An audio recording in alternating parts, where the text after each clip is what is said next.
गीता अध्ययन के सेशन में आप सभी का स्वागत। जहां हम पिछले कुछ समय से राणा सर से कठोपनिषद के विषय में जान रहे हैं। आज हम एक बार फिर कठोपनिषद के बारे में ही राणा सर से जानेंगे और आज का सेशन कठोपनिषद पर लास्ट सेशन है। सर को प्रणाम और निवेदन के आज के सेशन की शुरुआत करें। ओम सहनावतु सहनो भुनक्तु सह वीर्यं करवावहै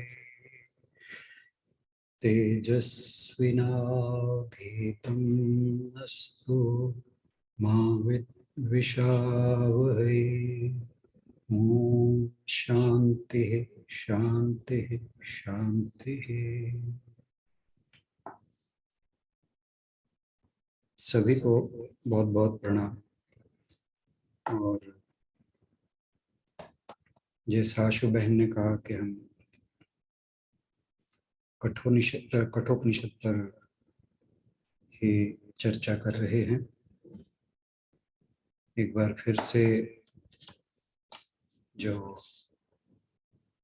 कठोपनिषद का दूसरा अध्याय है, उसका जो लास्ट सेक्शन है, तृतीय वल्ली, उस पर ही फिर हम बात करेंगे।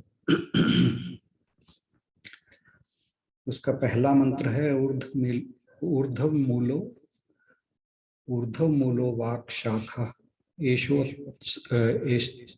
अश्वत्थः सनातनः तदैव शुक्रम तद ब्रह्म तदैवामृत मुच्यते तस्मिन् लोकाः श्रिताः सर्वे तदुनात्येति कश्चन एतद् वै तत्। कि ये जो ऊपर की ओर मूल वाला, यानी ऊपर की ओर जड़ों वाला और नीचे की ओर शाखा वाला, यह सनातन अश्वत्थ वृक्ष है। अश्वत्थ वृक्ष यह विशुद्ध तेजोमय तत्व है और ब्रह्म है। वह अमृत कहा जाता है। समस्त लोग उसमें आश्रय लेते हैं, कोई उसका उल्लंघन नहीं कर सकता। एतद् वै तत्, यही वह है नचिकेता जिसे तुम जानने का प्रयास कर रहे हो। तो यहाँ जो बात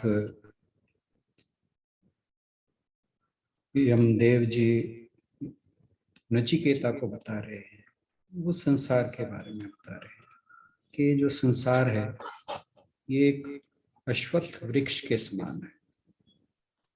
लेकिन जिस प्रकार वृक्ष की शाखाएं ऊपर और जड़ें नीचे की ओर होती हैं, ये ऊर्ध्व मूल है, उल्टा है। इसकी जड़ें ऊपर हैं और शाखाएं नीचे की ओर है। यह सनातन है। सनातन यानी जो अनादिकाल से चला आ रहा है, किंतु नित्य नहीं है। और नित्य जैसे हमने कल बात की थी, क्यों नहीं है? क्योंकि ये हर क्षण बदल रहा है। संसार में हमें हर क्षण परिवर्तन दिखाई देता है। क्योंकि यह परिवर्तनशील है, इसलिए अनित्य है, शाश्वत नहीं है। यह अव्यय लगता है, लेकिन ऐसा नहीं है। यह जड़ है, नाशवान है। यह चैतन्य तत्व से संचालित एवं गतिशील होता है।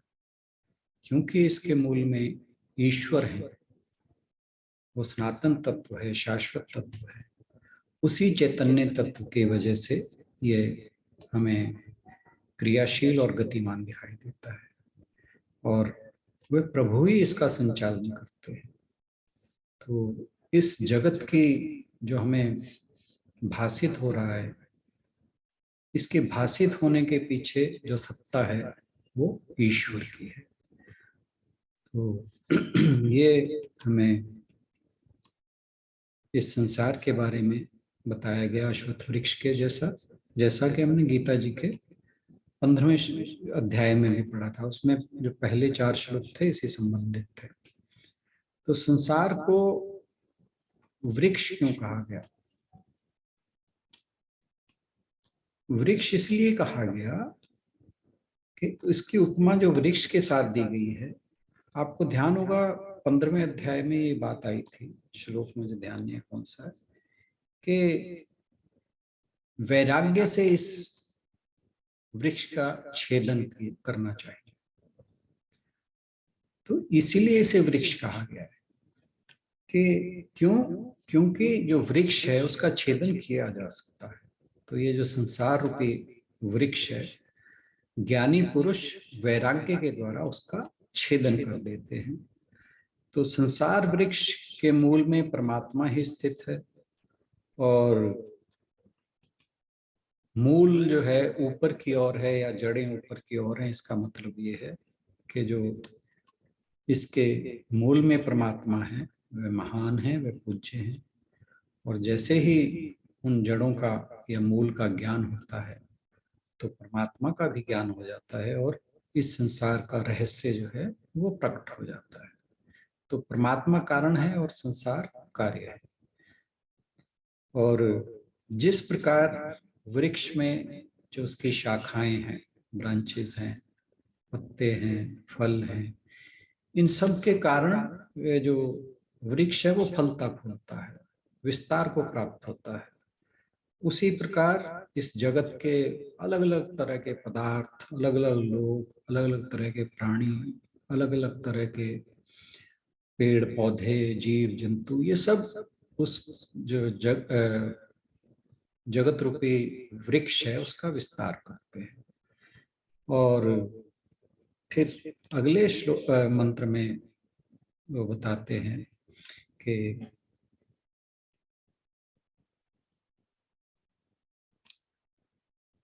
ये परमात्मा से निकला हुआ जो भी संपूर्ण जगत है, प्राण रूप परमेश्वर में ही चेष्टा करता है, यानी गतिशील होता है।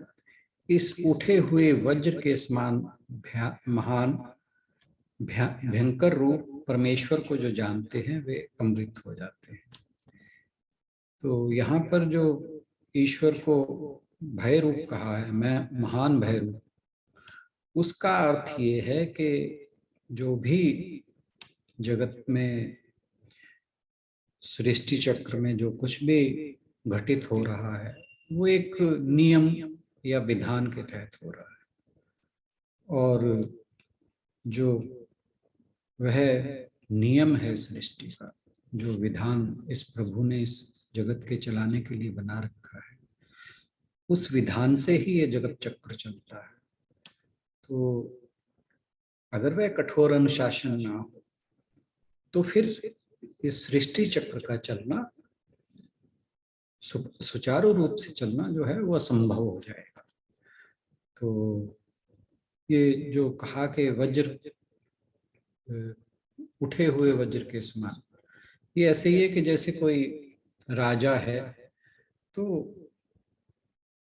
जब वह शस्त्र धारण करता है तो उसे देख के जो उसकी बाकी जो उसके नीचे काम करने वाले होते हैं, चाहे वो सैनिक हैं चाहे और कर्मचारी हैं, तो वो उसके डर से काम करते हैं। इसी प्रकार जो ईश्वर हैं उसके जो उन्होंने कठोर अनुशासन बना रखा है इस जगत में, क्योंकि अगर वो अनुशासन भंग हो जाए तो ये सृष्टि चक्र तुरंत जो है क्लैप्स कर जाएगा। मान लीजिए वायु अपना बहना बंद कर दे, सूर्य समय से निकलना बंद कर दे, तो you can well imagine what will be the result of this all, and world will collapse. तो इसीलिए जो कहा कि इस उठे हुए वज्र के समान महान भय रूप परमेश्वर को जो जानते हैं वे अमृत हो जाते हैं। तो ये जो ईश्वर का विधान है, इसी के द्वारा मनुष्य के जो शुभ और अशुभ कर्म हैं उसके अनुसार उसको जो दंड या रिवार्ड जो भी मिलता है वो इसी के अनुरूप ही मिलता है। अगर ये विधान कठोर ना हो तो कोई भी किसी भी प्रकार के कर्म करके छूट सकता है, और वो फिर स्वतंत्र हो जाएगा, उच्छृंखल हो जाएगा।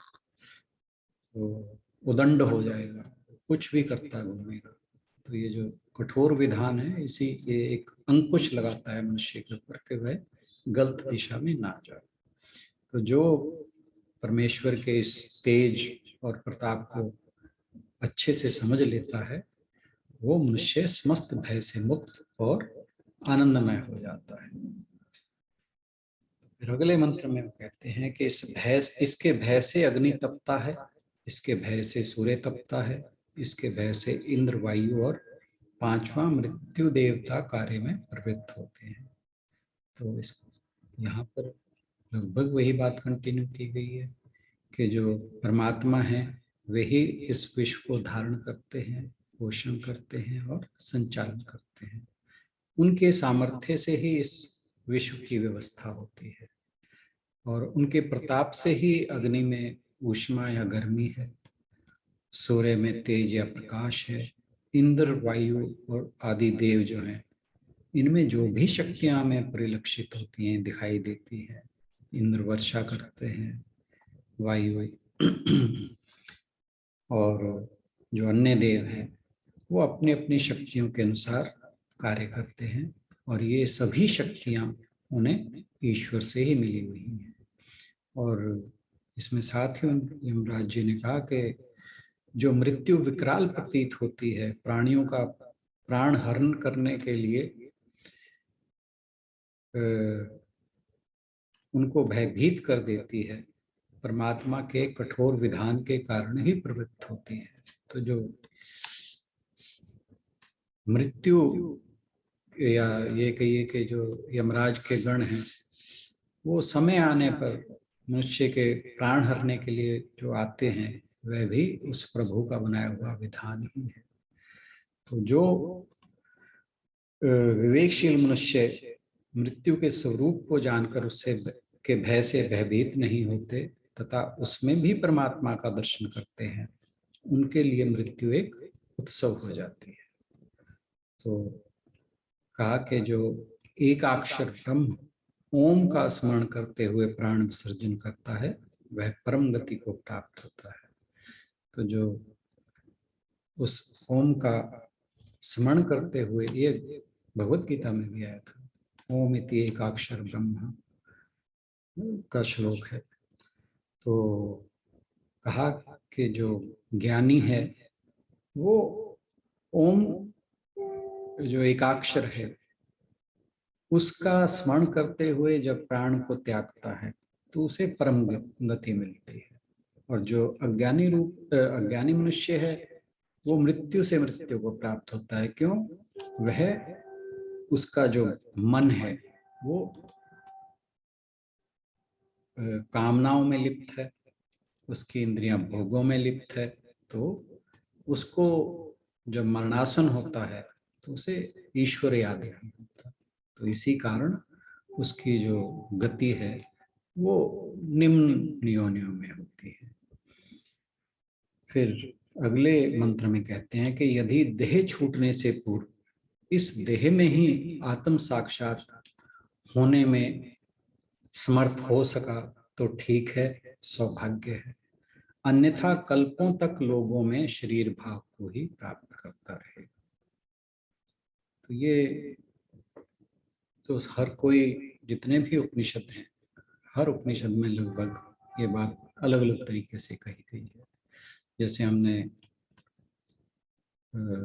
याज्ञवल्क्य और गार्गी के संवाद में भी एक बार चर्चा में बात की थी कि बृहदारण्यक के उपनिषद के अंदर ये आता है, याज्ञवल्क्य और महर्षि याज्ञवल्क्य और जो उस जनक की सभा में विदुषी थी गार्गी, उनके बीच में संवाद हुआ था। तो उसमें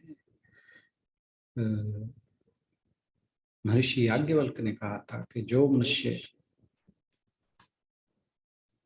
इस जीवन के रहते रहते ब्रह्म का ज्ञान प्राप्त कर लेता है, उसे उसका जीवन सार्थक हो जाता है।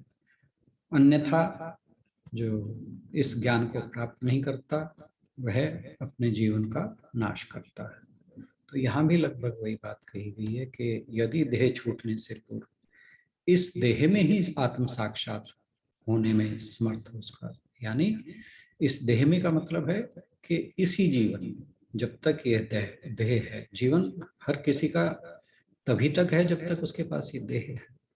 तो यह देह छूटने से पूर्व यानी मृत्यु से पूर्व इस जीवन में अगर कोई आत्म साक्षात्कार कर लेता है, उस ब्रह्म को जान लेता है, अपने वास्तविक स्वरूप को पहचान लेता है, तो कहते हैं कि यह उसका सौभाग्य है।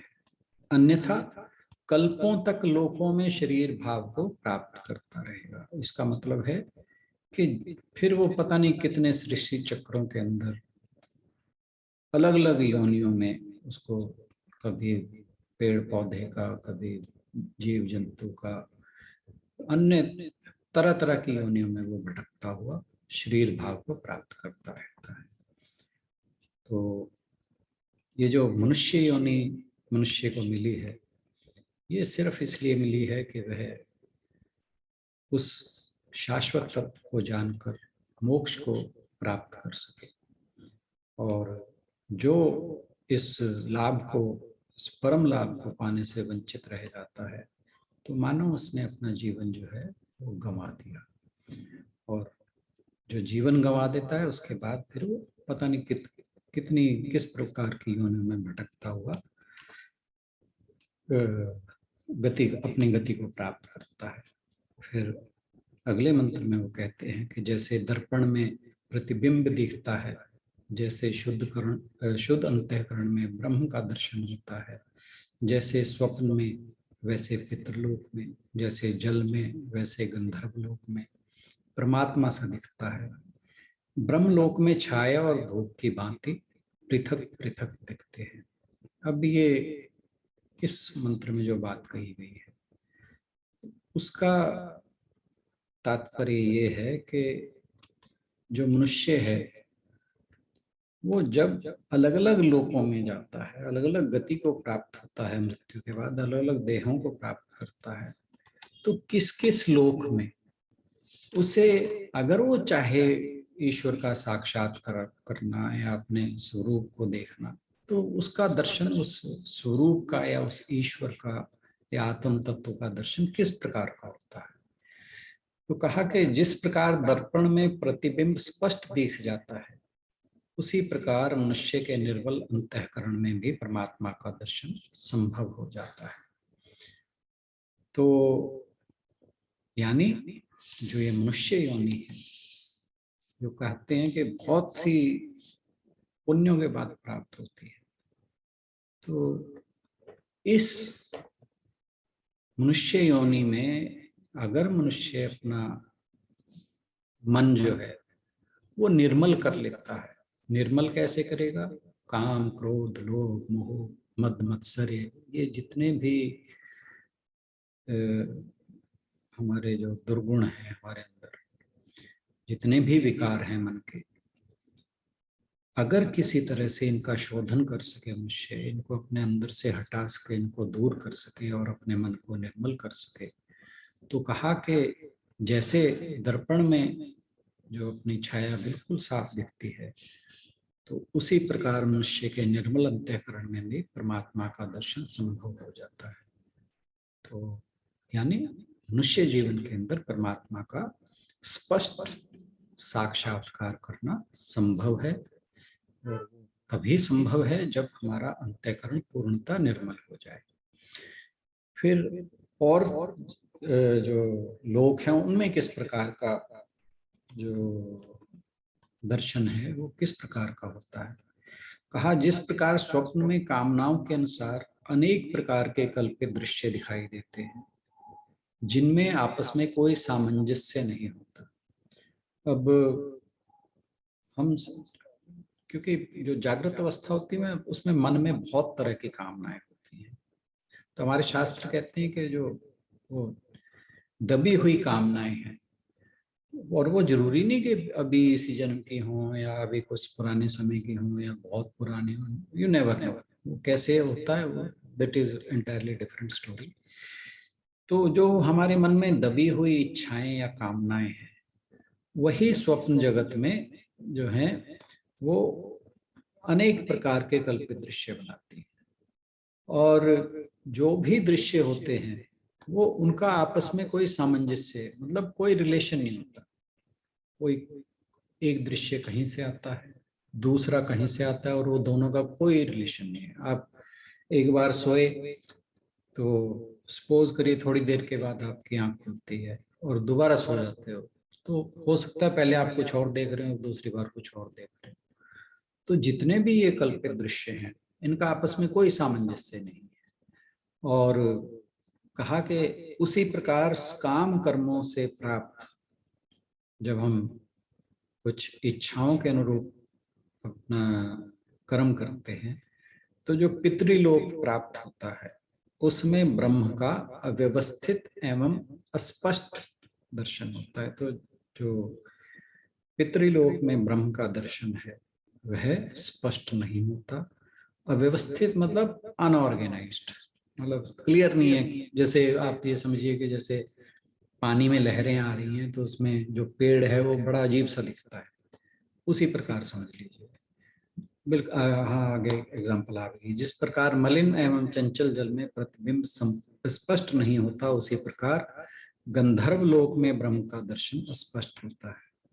तो गंधर्व लोक में यही एग्जाम्पल है कि जैसे पानी के अंदर पानी मैला हो या उसमें चंचलता हो, यानी उसके सरफेस पे लहरें हों, वेव्स हों, तो जो उसमें छाया दिखती है वो बड़ी स्पष्ट दिखती है। तो कहा कि जो गंधर्व लोक है उसमें भी ब्रह्म का दर्शन इसी प्रकार का होता है। फिर कहा ब्रह्मलोक श्रेष्ठ लोक है, जिसमें आत्मा और ब्रह्म छाया और प्रकाश की भांति स्पष्ट दिख जाते हैं। तो ये दो लोक हैं, यानी एक तो मनुष्य लोक जो पृथ्वी लोक है, जब मनुष्य का जन्म मिलता है, दूसरा ब्रह्मलोक। ये दो ही लोक हैं जहाँ जो आत्मा और ब्रह्म है वो बिल्कुल स्पष्ट दिखाई देते हैं।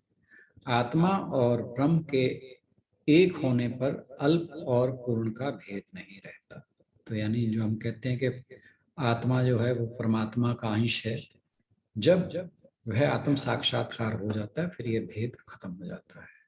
मनुष्य का देह भी एक लोक है, इसके भीतर अनेक स्तर ही मानो अनेक लोक हैं।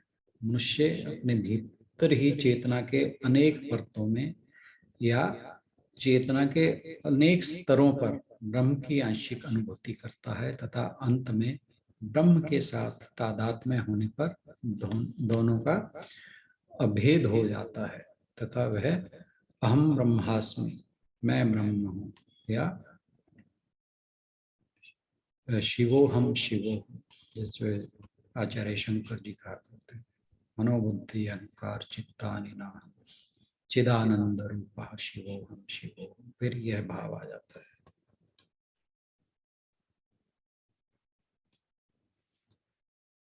फिर अगले मंत्र में यमराज नचिकेता को बताते हैं कि अलग अलग भूतों से उत्पन्न इंद्रियों के जो विभिन्न भाव स्वरूप हैं उनका जो उदय और अस्त होना है उसे जानकर बुद्धिमान पुरुष शोक नहीं करता।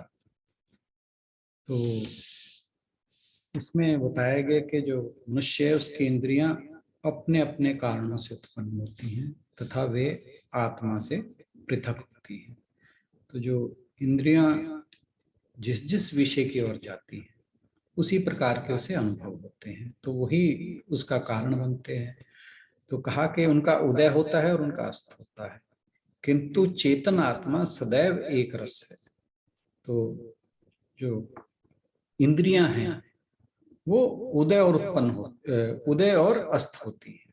वो उनका उदय होता है और फिर वो अस्त हो जाती हैं, लेकिन जो आत्मा है वो एक रस और अपरिवर्तनशील है। बुद्धिमान पुरुष इंद्रियों को आत्मा से पृथक तथा नाशवान जानकर, नाशवान क्यों है? क्योंकि इनका उदय और अस्त होता है, तो जिसकी बिगिनिंग और एंड है वो हमेशा नाशवान मानी जाती है।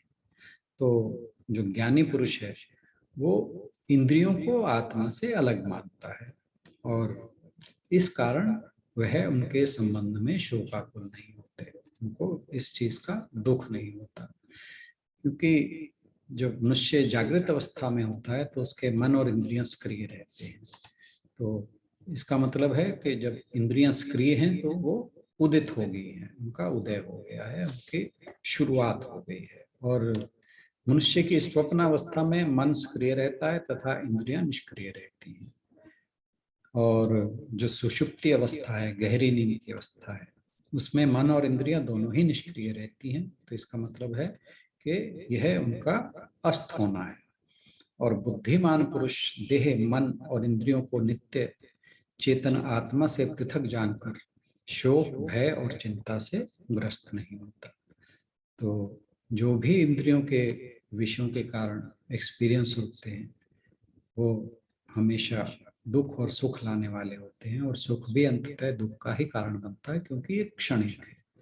तो अंततः जो इंद्रियों के एक्सपीरियंस हैं, अनुभव हैं, वो दुख का ही कारण होते हैं। लेकिन जो ज्ञानी पुरुष है वो इनको आत्मा से या चेतन तत्व से विभिन्न या भिन्न जानकर, अलग जानकर, वह इनके विषय में शोकाकुल नहीं होता, दुखी नहीं होता।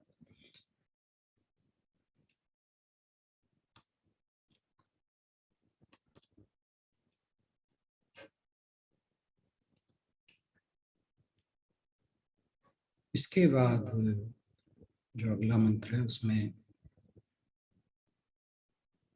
यमाचार्य नचिकेता को बताते हैं कि जो ब्रह्म है उसका रूप प्रत्यक्ष नहीं ठहरता। ईश्वर को कोई प्रत्यक्ष नहीं देख सकता। प्रत्यक्ष मतलब इन इंद्रियों, मतलब हम देखते किससे हैं? आंखों से देखते हैं। तो आंखें हमारी इंद्रियां हैं, तो इनको प्रत्यक्ष नहीं देखा जा सकता। क्यों? क्योंकि जो ईश्वर है वो इंद्रियों का विषय है ही नहीं। तो कोई इसे नेत्र से नहीं देख पाता। इसे मन के द्वारा गृहीत होने पर निर्मल हृदय द्वारा विशुद्ध बुद्धि से हृदय में स्थित बुद्धि के भीतर देखा जाता है। जो इसे जानते हैं वे अमृत स्वरूप हो जाते हैं। तो जो ईश्वर है ये हम गीता जी में भी जानते आए हैं, बात करते आए हैं कि वह या ब्रह्म है या आत्मा है, ये इंद्रियों का विषय नहीं है। और क्योंकि इंद्रियों का विषय नहीं है, जब तक हम इंद्रियों को अपने अंतःकरण की ओर मोड़ कर अपने भीतर नहीं देखते तो उस ब्रह्म तत्व का अनुभव नहीं कर सकते। फिर अगले मंत्र में कहा कि जब मन के सहित पांचों इंद्रियां भली प्रकार स्थिर हो जाती हैं और बुद्धि चेष्टा नहीं करती, उसे परम गति कहते हैं। उन इंद्रियों की स्थिर धारणा को योग मानते हैं। योग शुभ के उदय और अशुभ के अस्त वाला है। तो इसमें जो बात समझाई गई है वो कहा है कि जो चैतन्य आत्मा है वो आनंद स्वरूप में स्थित होना है। और उस अवस्था में स्थित होना मनुष्य के लिए उसकी परमावस्था है या सबसे जो सर्वोच्च अवस्था है। चैतन्य भी जागृत अवस्था है जिसमें मनुष्य देह, इंद्रियों और मन का अतिक्रमण करके संस्थित हो जाता है। तो जो मतलब चैतन्य जागृत अवस्था का मतलब है कि जो हमारा शाश्वत तत्व है वो अवेयरनेस में ही हमें पता लगेगा। और वो कब पता लगेगा? जब देह, इंद्रियां और मन, मनुष्य इनसे परे चला जाएगा। जब यानी स्थूल से सूक्ष्मता की ओर चला जाएगा, तो तभी उस चैतन्य तत्व का अनुभव हो सकता है। ज्ञान एवं ध्यान के अभ्यास से मनुष्य को परम गति प्राप्त हो जाती है। ध्यान योग की साधना करते हुए जब पांचों ज्ञानेंद्रियां और मन शांत और स्थिर हो जाते हैं तथा बुद्धि भी शांत और चेष्टा शून्य हो जाती है, उस अवस्था को परम गति कहा जाता है। ऐसी उच्च अवस्था अत्यंत दुर्लभ, दुष्प्राप्य, अनिर्वचनीय होती है। यह मानव जीवन की श्रेष्ठ एवं उच्चतम उपलब्धि है। मानव को जो जीवन मिला है वो इसी अवस्था को प्राप्त करने के लिए मिला है। वे बड़े दुर्भाग्यशाली हैं जो इस जन्म को जो है व्यर्थ करवा देते हैं, इस अवस्था को प्राप्त किए बिना। जीवन मुक्ति या मोक्ष की अवस्था या कैवल्य की अवस्था, निर्वाण की अवस्था, बहुत अलग अलग तरह के नाम हमारे शास्त्रों में इस अवस्था के दिए गए हैं। तो वो संभव तभी है जब जो ये पांचों इंद्रियां, मन जो है वो शांत और स्थिर हो जाते हैं, बुद्धि भी शांत और चेष्टा शून्य हो जाती है। तो हालांकि कहा कि दुर्लभ और दुष्प्राप्य है, ये इतनी आसान नहीं है मिलना और इतनी आसानी से प्राप्त नहीं होती, एवं अनिर्वचनीय है, यानी इसे शब्दों के द्वारा बताया नहीं जा सकता, यह केवल अनुभव का विषय है। तो फिर कहा कि मनुष्य जब इंद्रिय सुख भोग की तृष्णा से मुक्त नहीं होता तथा राग द्वेष भय और क्रोध का त्याग नहीं करता, तब तक मन कदापि शांत नहीं होता। अब इससे पहले बात आई थी कि जब तक इंद्रियां, मन और बुद्धि शांत और स्थिर नहीं है, तब तक उस कैवल्य अवस्था की प्राप्ति नहीं हो सकती। और वो कब होगी? यानी मन, बुद्धि और इंद्रियां स्थिर कब होंगी? जब इंद्रिय सुख भोग की तृष्णा से मनुष्य मुक्त हो जाएगा, राग द्वेष भय क्रोध का त्याग कर देगा। जब तक ये नहीं करता तब तक मन कदापि शांत नहीं होता। जब मन इंद्रियों की दासता से मुक्त हो जाता है, यानी इंद्रियों की दासता क्या हुई कि इंद्रियां जो हैं वो अपने विषयों की ओर भागती हैं। अब जो सपोज हमारी आंखें हैं, वो एक अच्छा दृश्य दिखाई दिया तो सोचते कि आंख से हटे ना, उससे अच्छा दिखाई दिया तो पिछला गया, फिर दूसरा। तो इंद्रियां हमेशा विषयों की ओर भागती हैं। और अगर हम मन को संयम ना करें तो मन फिर इंद्रियों के पीछे भागता है। तो जब मन इंद्रियों के पीछे भागता है तो इसका मतलब है मन इंद्रियों का दास हो चुका है। तो जब मन इंद्रियों की दासता से अथवा विषयों के आकर्षण से मुक्त हो जाता है, क्योंकि जब इंद्रियां विषयों की तरफ जाएंगी ही नहीं तो मन अपने आप ही इंद्रियों की दासता से मुक्त हो जाता है, तब वह भार रहित और ऊर्ध्वगामी होता है। वो मन जो है वो अंदर की ओर मुड़ जाता है, इंद्रियों पे कंट्रोल हो गया, मन जो है अंतःकरण की ओर मुड़ने लगता है। मानो वह आत्मा के गुरुत्वाकर्षण से आकृष्ट हो जाता है। इसका मतलब क्या है कि अब वो जो है हल्का हो गया है, क्योंकि अब वो इंद्रियों की दासता से मुक्त हो गया है, अब वो फ्री हो गया है। फ्री हो गया है तो वो जो आत्मा है फिर उसे अपनी ओर अट्रैक्ट करती है। निर्मल और सशक्त मन आत्मा का साक्षात्कार करा देता है। बुद्धिमान पुरुष मन और इंद्रियों का दमन नहीं करता, बल्कि विवेक द्वारा उनका शमन करता है। बुद्धिमान पुरुष चित्त वृत्तियों का शोधन करके उनको उत्तम दिशा प्रदान कर देता है। तो ये हम पहले भी चर्चा करते आए हैं गीता जी में कि मन और इंद्रियों को अगर हम बलपूर्वक दबाते हैं, उनका दमन करते हैं, तो फिर जब भी उन्हें मौका मिलता है वो एक तरह से विस्फोट के रूप में हमारे सामने आता है और फिर वो मनुष्य को बुरी तरह भटका देता है। तो जो ज्ञानी है उनका दमन नहीं करता, शमन करता। शमन मतलब शांत करता है। कैसे? कि जो चित्त की वृत्तियां हैं, चित्त वृत्ति में जो माइंड का मूवमेंट है उसे कहते हैं चित्त वृत्ति। तो कभी इधर जाना, कभी इधर जाना, कभी इधर जाना। तो वो क्या करता है कि जो विवेकी मनुष्य है वो मन को एक दिशा देता है, उत्तम दिशा देता है। और उत्तम दिशा क्या है? ईश्वर प्राप्ति की। तो वो मन और इंद्रियों का दमन नहीं करता, बल्कि उनको एक उत्तम दिशा देकर उस जो वास्तविक लक्ष्य है, जीवन का लक्ष्य है, जो जीवन का वास्तविक लक्ष्य है, उसे प्राप्त करने की ओर मोड़ देता है।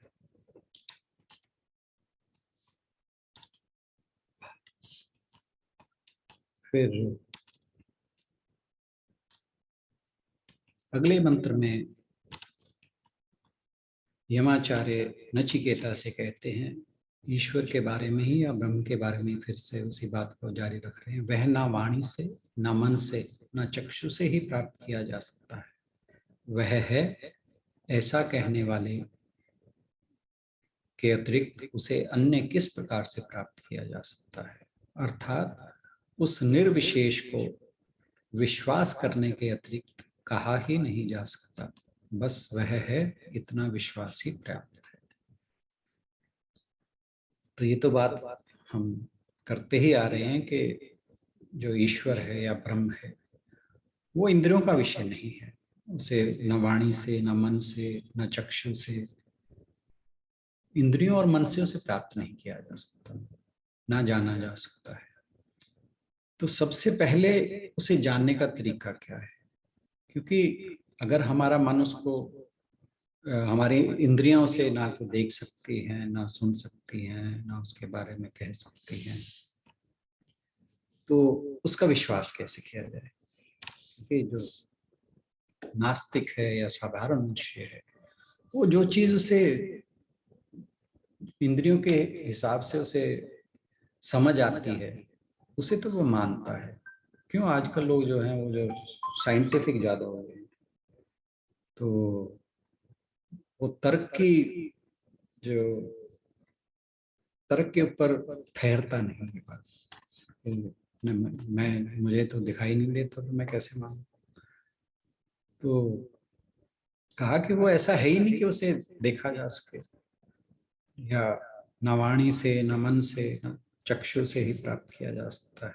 तो सबसे पहले वह है ऐसा मानना जरूरी है। कहा कि वह है ऐसा कहने के अतिरिक्त उसे अन्य किस प्रकार प्राप्त किया जा सकता है, कि और कोई तरीका नहीं है उसे प्राप्त करने का। सबसे पहले उसे प्राप्त करने के लिए यह मानना आवश्यक है कि वह है।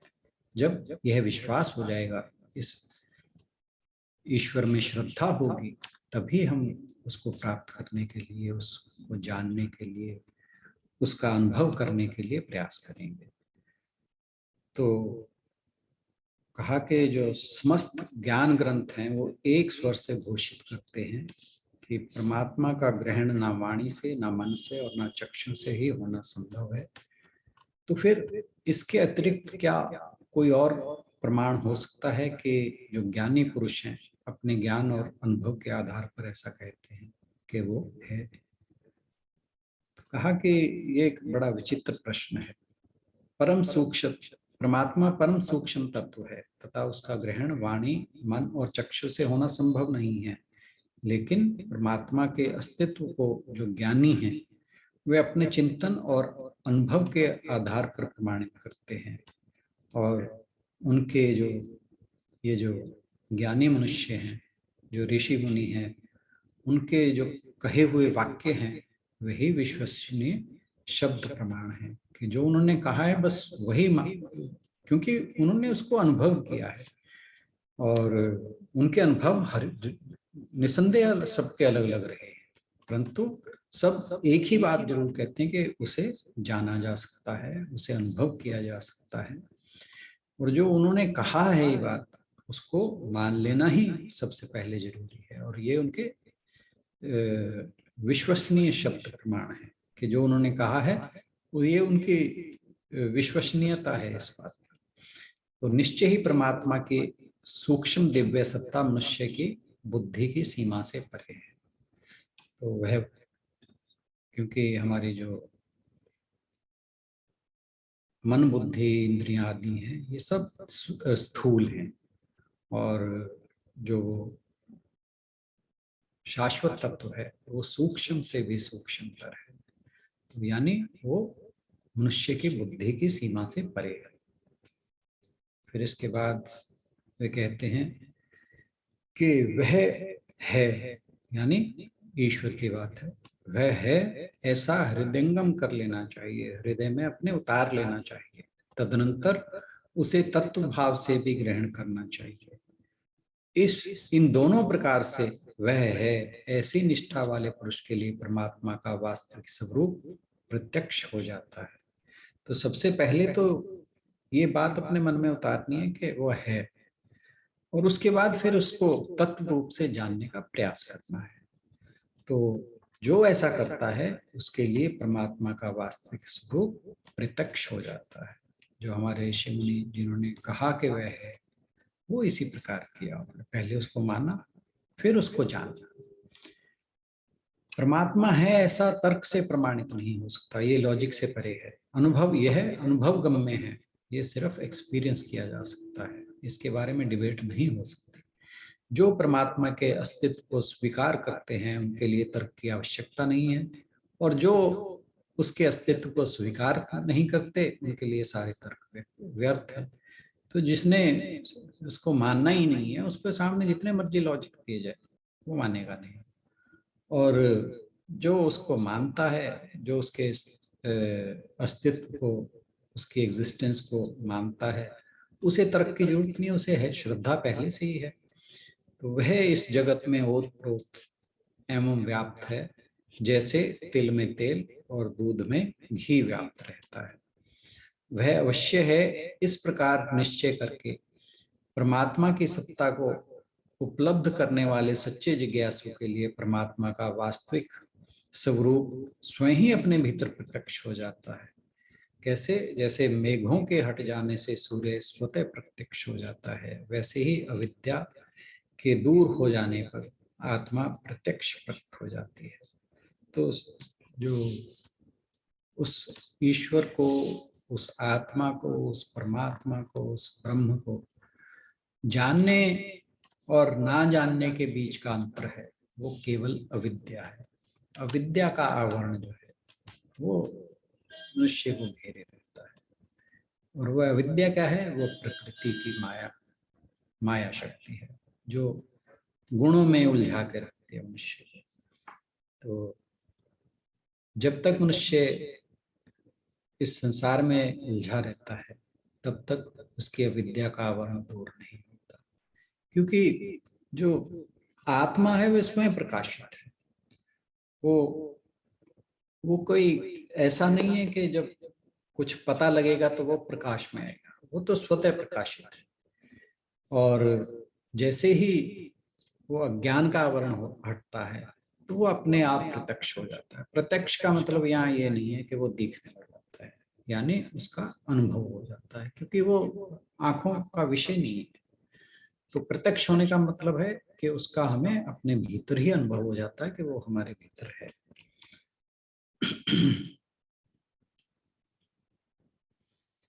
वास्तव में ब्रह्म सर्वत्र व्याप्त है तथा जड़ का स्वतंत्र अस्तित्व नहीं है। तो जो ईश्वर है या ब्रह्म है वो तो हर जगह पर व्याप्त है, और जो जड़ तत्व है उसका अपना एग्जिस्टेंस तो कोई है ही नहीं। जो भी जड़ तत्व है उसका एग्जिस्टेंस उस चेतन तत्व के कारण ही होता है। संपूर्ण जड़ पदार्थ का आधार ब्रह्म है, वह अविनाशी है, वह जड़ पदार्थों की आंतरिक गतिशीलता का कारण है। अब जैसे शरीर है, ये काम तभी करता है जब इसके अंदर वो चैतन्य पदार्थ जो है वो इसको क्रियाशील होने दे।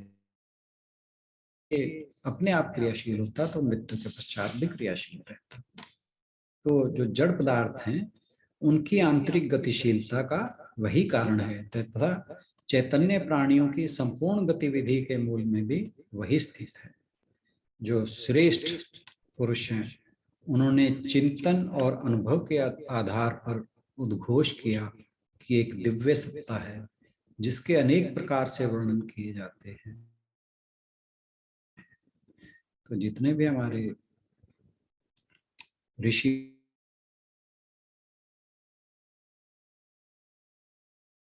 अलग अलग धर्मों के जो श्रेष्ठ पुरुष हुए हैं, सबने जो उसका चिंतन किया, मनन किया और उसको एक्सपीरियंस किया, और सबने एक ही बात कही है कि एक दिव्य सत्ता है, और हर कोई उसे अपने हिसाब से एक्सप्लेन करता है। क्यों? हर एक का जो एक्सपीरियंस है वो अपना अलग है, इसलिए बाइबल में उसे कुछ और तरीके से बताया गया है, कुरान में किसी और तरीके से बताया गया है, जैन अवस्था में कुछ और तरीके से बताया गया। अलग अलग तरीके, मतलब जितने भी धर्म ग्रंथ हैं, गुरु नानक जी जो गुरु ग्रंथ साहब हैं उसमें हालांकि बहुत कुछ सनातन से मिलता जुलता है, पर हर जगह उसको हर किसी ने, जितने भी ज्ञानी पुरुष हुए हैं, सब ने अपने अपने तरीके से कहा है, लेकिन वो सब एक बात पर आते हैं कि एक दिव्य सत्ता है, और उसके साक्षात्कार या दिव्य अनुभूति करने का प्रारंभ इस दृढ़ विश्वास से होता है कि वह है।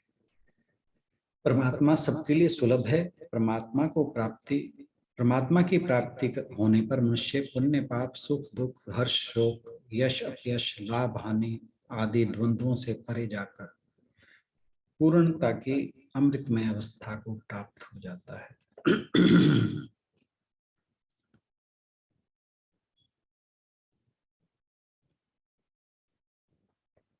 अगले श्लोक मंत्र में फिर यमाचार्य नचिकेता को जो बात बताते हैं वो फिर लगभग गीता में कुछ अलग शब्दों में इसी प्रकार से कही गई है कि जब मनुष्य के हृदय में स्थित जो कामनाएं हैं वे सब छूट जाती हैं, तब मरण धर्मा मनुष्य अमृत हो जाता है। यही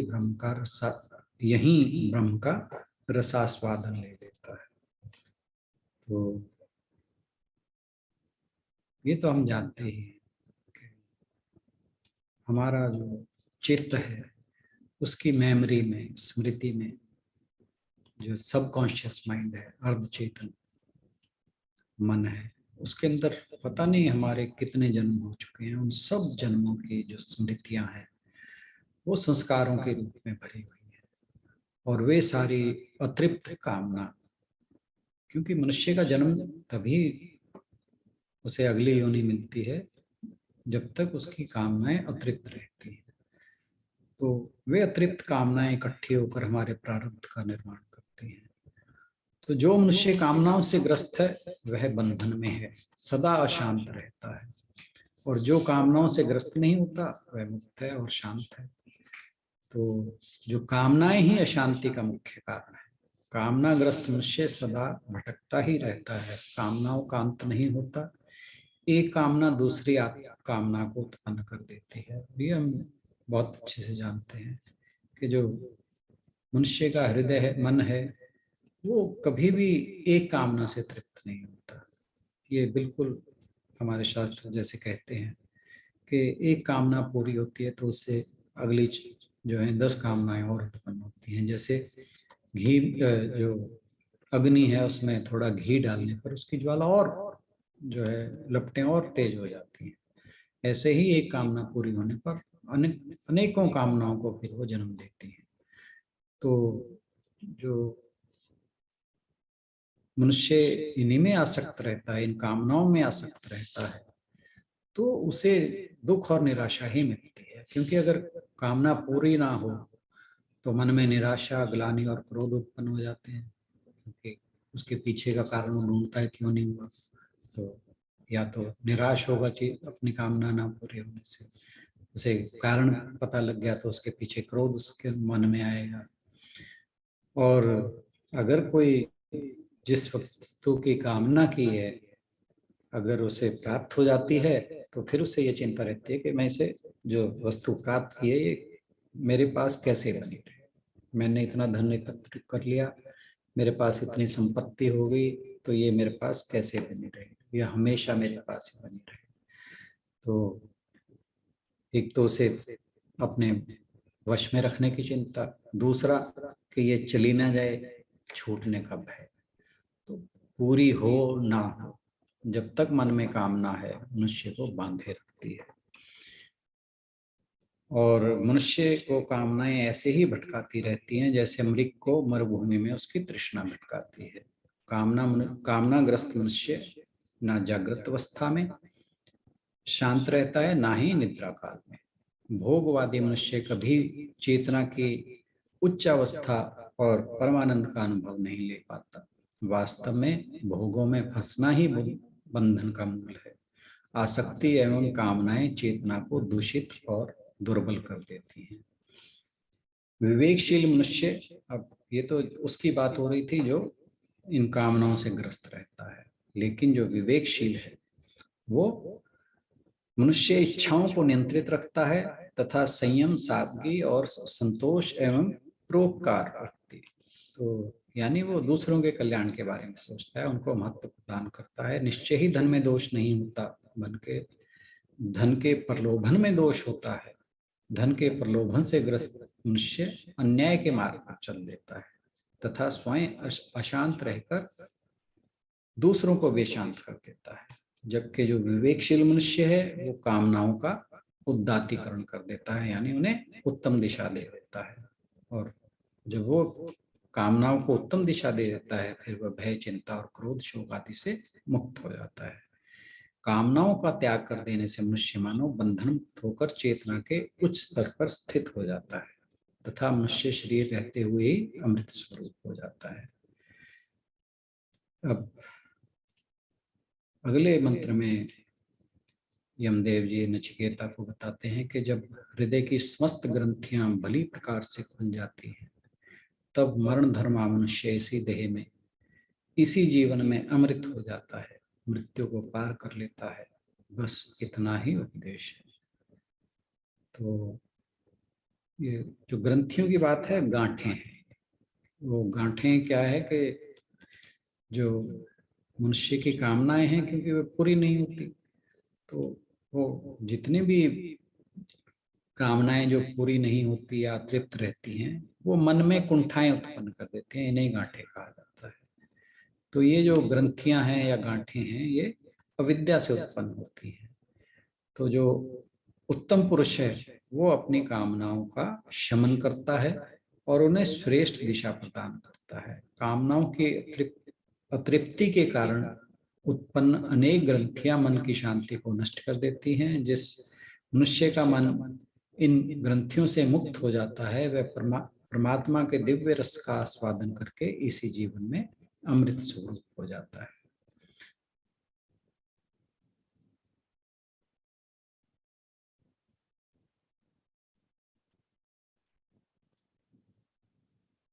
यह मृत्यु पर विजय प्राप्त कर अमृत स्वरूप होने का मार्ग है, जो यमराज जी ने नचिकेता को बताया।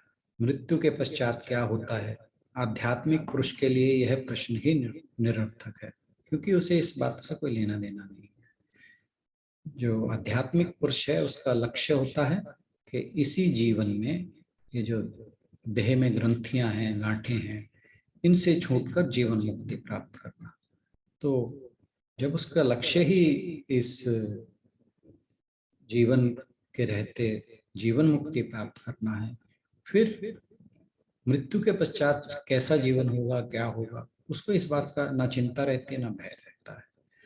यह यमराज के द्वारा, यमाचार्य के द्वारा नचिकेता को दिया हुआ उपदेश का सार एवं सनातन आदेश है। सनातन यानी ये सदा रहने वाला है।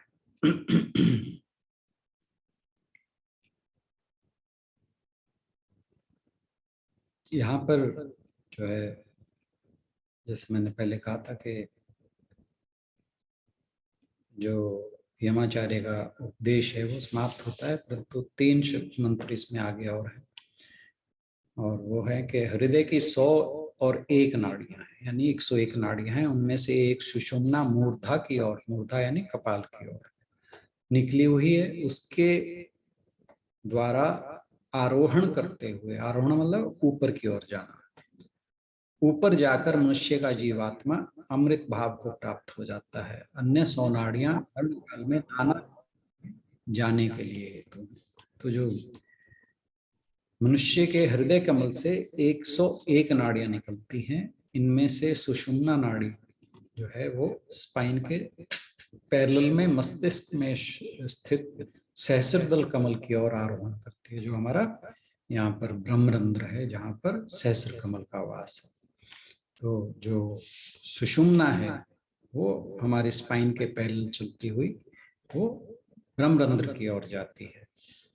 सुषुम्ना नाड़ी ज्योतिर्मयी एवं चेतनामयी होती हैं, जबकि अन्य नाड़ियां अंधकारमयी होती हैं।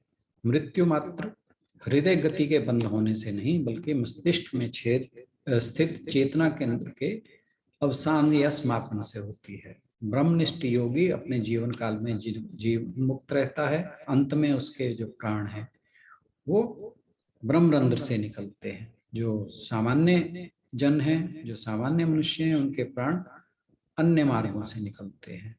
तो जो ब्रह्म योगी है मृत्यु के समय अपने प्राणों का त्याग योग की उच्च अवस्था में करता है, उसे कैवल्य मुक्ति या पूर्ण मुक्ति प्राप्त होती है। उसकी प्राण शक्ति सुषुम्ना के द्वारा कपाल के मध्य स्थित ब्रह्मरंध्र से निकलती है, उसका पुनर्जन्म नहीं होता। जबकि जिन मनुष्यों की जो प्राण हैं वे अन्य नाड़ियों के द्वारा निकलते हैं, तो उनका जन्म विभिन्न योनियों में होता है। फिर अगले मंत्र में कहा कि अंगुष्ठ मात्र पुरुष जो सबका अंतरात्मा है, सदा मनुष्यों के हृदय में भली प्रकार प्रविष्ट है, उसे मूंज से सीख की भांति अपने शरीर से धैर्य सहित पृथक करें, उसे विशुद्ध अमृत जाने, उसे विशुद्ध अमृत जाने। तो यहाँ पर क्योंकि जो लास्ट फ्रेज है उसे 2 बार रिपीट किया गया है, तो हमारे शास्त्र कहते हैं इसलिए इसका उपसंहार किया हुआ है, मतलब कंक्लूजन हुआ है जो भी टीचिंग थी। अंगुष्ठ मात्र पुरुष, ये पहले भी आई थी बात कि जो आत्मा जो हृदय में पुरुष का वास है उसका साइज अंगुष्ठ मात्र है, अंगूठे के जितना है।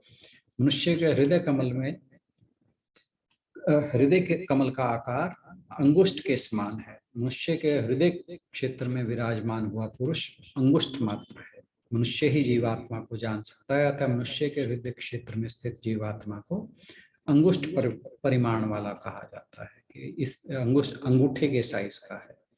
पर ब्रह्म परमात्मा विशुद्ध चैतन्य स्वरूप है तथा जड़ देह का संचालक है। ये तो हम पहले भी कराए बात कि मृत्यु काल में चैतन्य तत्व के बहिर्गमन होने पर देह चेतना शून्य हो जाता है। देह जो है वो जड़ हो जाता है, इसमें फिर कोई क्रिया नहीं बचती है, इससे कुछ नहीं हो सकता। हाथ पैर हिलना बंद कर देते हैं, सब कुछ जो है काम करना बंद कर देता है। जबकि मनुष्य का वास्तविक स्वरूप जो है वो शुद्ध बुद्ध आत्मा है, वो स्थूल देह नहीं है। तो जिससे पृथक होने पर देह जड़ हो जाता है। जब वो आत्मा शरीर से अलग हो जाता है तो ये जो देह है ये क्रियाहीन हो जाता है। ज्ञानी पुरुष चैतन्य आत्मा को जड़ देह से पृथक मानकर उसी पर मन और बुद्धि को एकाग्र कर देता है। तो जो ज्ञानी है वो देह से शरीर को आत्मा को अलग करता है और उसकी एकाग्रता जो है वो शरीर के, जो सामान्य अज्ञानी मनुष्य है वो शरीर को ही सब कुछ मानता है, और जो ज्ञानी है वो इस शरीर को जानता है कि इसका अस्तित्व इस आत्मा के बगैर कुछ नहीं है, इसलिए उसका जो एकाग्रता है, उसका जो ध्यान है वो आत्मा पर होता है। तो ज्ञानी पुरुष चैतन्य स्वरूप आत्मा को जड़ देह से भिन्न मानकर उसी पर चित्त को एकाग्र कर देता है तथा आनंदमय हो जाता है। और कहा कि वह ऐसे ही शरीर को आत्मा से अलग कर देता है जैसे मूंज में रहने वाली सींग को मूंज से पृथक कर दिया जाता है। मैंने जिस बात की थी, मूंज या घास या तिनका जो है उसमें से उसकी एक डंडी को अलग कर देना, जो पत्ती जैसे आपने देखा होगा घास, उसमें से एक पत्ती अलग कर देना।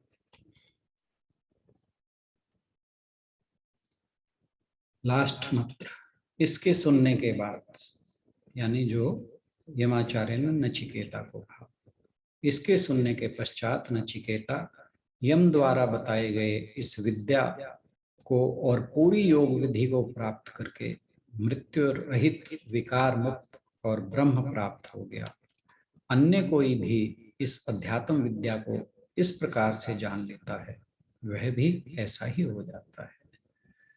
इस मंत्र में जो कठोपनिषद है या जो इस यमाचार्य और नचिकेता के बीच का संवाद है उसके महात्म्य का वर्णन है। उसे बताया गया कि इसको जो जान लेता है वह भी ब्रह्म जैसा ही हो जाता है, मृत्यु रहित हो जाता है, विकार मुक्त हो जाता है, ब्रह्मज्ञ ब्रह्म ही हो जाता है। ब्रह्म का ज्ञान ब्रह्म ज्ञान की अग्नि कर्मों को भस्म कर देती है। ब्रह्म ज्ञान को प्राप्त करके मनुष्य निश्चय ही अमृत स्वरूप हो जाता है। कठोपनिषद का दिव्य अमृत यमाचार्य का कल्याणकारी प्रसाद है। जो कठोपनिषद है, जो यमाचार्य ने नचिकेता को उपदेश दिया, वह उसका ही कल्याण करने वाला प्रसाद स्वरूप है। और इसका श्रद्धा पूर्वक पारायण करने वाला, पारायण मतलब किसी भी ग्रंथ का शुरू से लेकर अंत तक नियमित पाठ, उसे कहा जाता है पारायण। इसका श्रद्धा पूर्वक पारायण करने वाला सौभाग्यशाली मनुष्य आनंद को प्राप्त कर सकता है। तो इसी के साथ ये कठोपनिषद की चर्चा यहीं पर समाप्त होती है। हम शांति पाठ करते हैं। ओम सहनावतु सहनो भुनक्तु सह वीर्यं कर्वावहै तेजस्विनावधीतमस्तु मा विद्विषावहै। ओम शांति शांति शांति। हरि ओम। Thank you so much for being continuously with this discussion. Thank you everybody. Thank you so much Rana sir. आज आपने एक बार फिर से दोहराना पड़ा आपको इस लास्ट चैप्टर को, लेकिन शायद हर चीज कुछ फायदे के लिए ही परमात्मा करते हैं, और इसको एक बार दोबारा से सुनने में और चीजें अच्छे से क्लियर हुई। अर्जुन के थ्रू हमें ये जानने को मिल रहा है, अर्जुन के किए गए प्रश्नों से, कि जीवन को कैसे जीना है, और नचिकेता के प्रश्न हमें सिखाते हैं कि हमें मृत्यु को प्राप्त कैसे होना है। और जो सर हमें हर बार बात कहते हैं कि मोक्ष को इसी जन्म में प्राप्त करना है, उसकी क्या इम्पोर्टेंस है, वो भी हमें इस ज्ञान से, कठोपनिषद के ज्ञान से जानने को मिला। यदि किसी का कोई प्रश्न हो तो जरूर हम आज अगर भी चाहें तो शेयर कर सकते हैं, या फिर कल हम इसी चर्चा को आगे दोबारा जारी रख सकते हैं। और किसी के मन में भी कोई संदेह हो या कुछ टेक अवे जो भी कहना चाहें, तो हम कल उन्हीं चीजों को दोबारा से एक बार ले सकते हैं। कल मैं नहीं रहूंगा, परसों। ओके, परसों लेंगे हम। ऑलमोस्ट सभी वीडियोस इस कठोपनिषद सेशन के अपलोड कर दी गए हैं। यदि चाहें तो एक बार दोबारा से आप उन्हें सुन सकते हैं जिनके मिस हो गए हो, ताकि थर्सडे को जब हम डिस्कशन करें तो सभी लोग उसके अंदर अपना कंट्रीब्यूट कर पाए, और सभी लोगों के, जिस तरह अर्जुन और नचिकेता के प्रश्नों से हमें इतना ज्ञान मिल रहा है, वैसे ही छोटे छोटे प्रश्नों से हमें एक दूसरे से बहुत कुछ सीखने को मिलता है। तो जरूर उस डिस्कशन में पूरी तरह से शामिल होने का प्रयास करें।